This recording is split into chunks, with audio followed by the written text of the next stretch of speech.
Hello everyone, thank you for watching. My name is Gabriel and I'm a co-founder of 14 Games Band.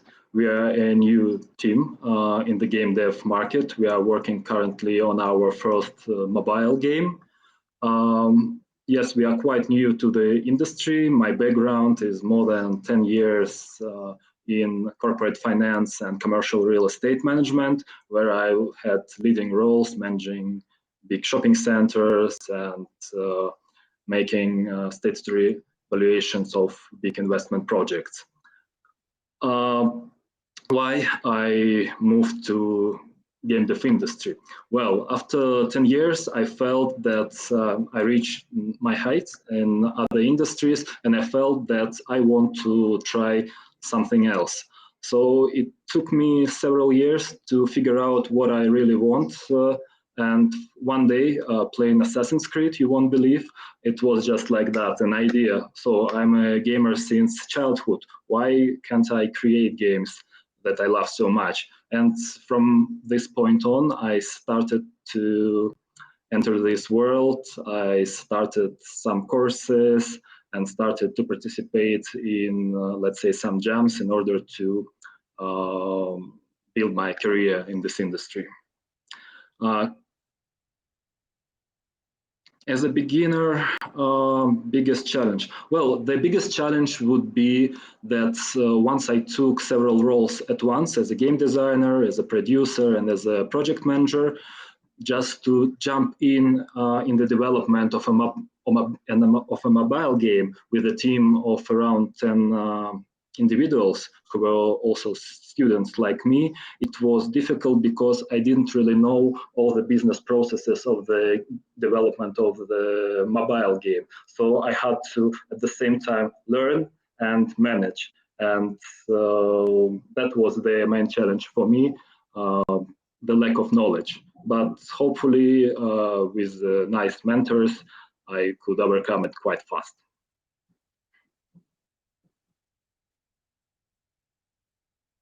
Sure. Mainly that's why I picked several roles, because for me, it was not a hard stuff to manage the project. I know how to manage projects.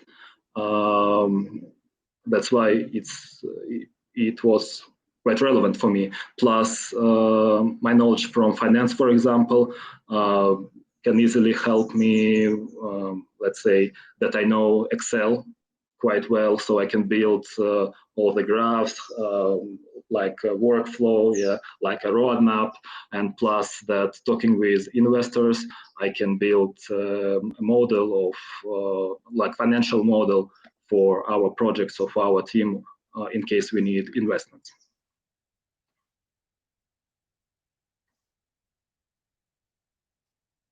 Well, first of all is the structure. We have several resources. Let's say we have a developed infrastructure of our projects. If we talk about database, we use Confluence.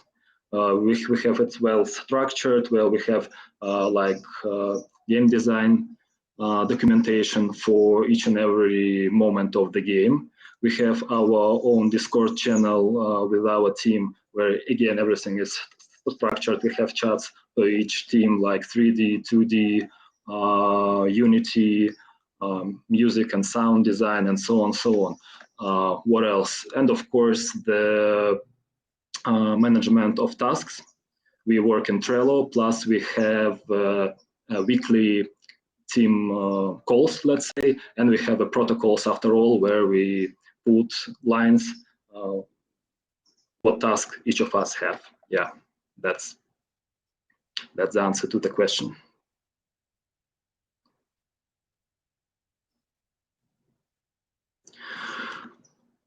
Well, first of all, I would say that one of the trends would be the lower barrier to enter the market. Today we see that, for example, in Unity you have Unity Bolt. Yes, of course, it's you can't say that with Unity Bolt you don't need at all to use coding or to use programmers in your team, right? But still, everything is going easier. more widely will be used artificial intelligence, right? Of course, recently we saw this kind of strike of artists. Yes, of course, every new technology, when it enters, when it disrupts, it creates some resistance. It's normal, I would say. But I think in our society, these new technologies, little by little, will incorporate into the workflow, and there will be some compromises. So all the sides will be happy to collaborate further on. Yeah, that's it. Interesting question. Again, this year we saw quite a fail of blockchain in finance, yeah, all these tokens. But again, talking about new technologies, sometimes it's hard to fly high from the very beginning. Talking about the gaming industry, we see more and more NFT projects developing. Many startups appear, and this is normal. You know, on the curve of new technologies, it starts with many startups, enterprises, then it goes down, and then it comes to the flow line. Yes, so we are somewhere here or somewhere here on the falling, but then again, it will be a part of the world, and it will be a new normality, let's say.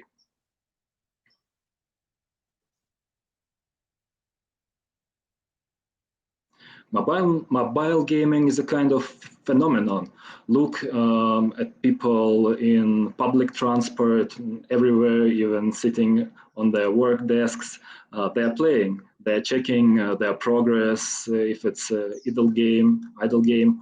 I believe that mobile gaming will have hard time in terms of monetization, because, as I said previously, the barrier to enter industry is lower and lower. More and more teams appear, games appear, and we see that we are at the point where so many new mobile games, but so few new ideas.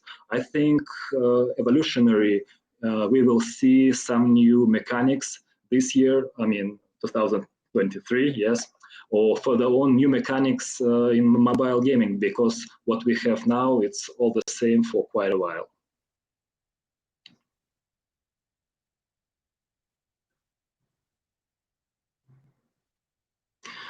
That's a very interesting question. Brands today, I'm from commercial real estate, so I will talk about this field. For example, so many supermarkets, when they have the apps, right, where you can order products or food from the supermarkets or hypermarkets, in their apps, they started to launch games. So it's like a promo activity, like marketing activities. So you play these mini games, it's easy, and you get some loyalty points that you can then spend for real products. This is very interesting. I would say that retail understands the importance of gamification as an instrument to increase loyalty and as an instrument to attract more customers. You can see that some luxury brands are buying virtual land plots and opening virtual boutiques. So there is a very interesting article how luxury brands are fighting for customers in virtual reality. So I think this trend will only grow.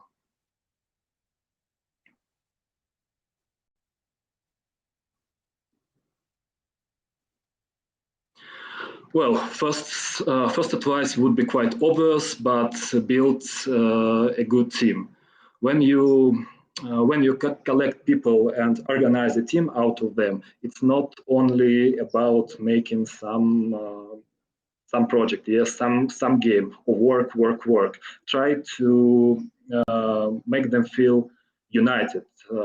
Try to make them feel that they are part of this project. That it's not that I don't know, there is one guy that says what is going on, what should be done, but try to involve them as much as you can in discussion of how your game should develop, what should you add, or what should you cut. So it's like building strong team and involving the team members. It's the first. And second, for new game developers, I would say don't hesitate to participate in game dev events. This is very important to shout out about yourself. Of course, if you have something to show, I mean, your prototype or your demo version.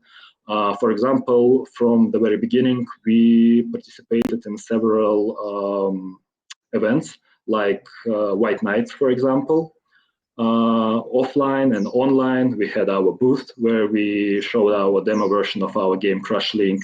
So these two pieces of advice would be the main, I would say. The rest is clear. So it was a short interview. Thank you so much for your time. I hope information was useful for you. I wish you Happy New Year and a great 2023. Bye-bye. Thank you.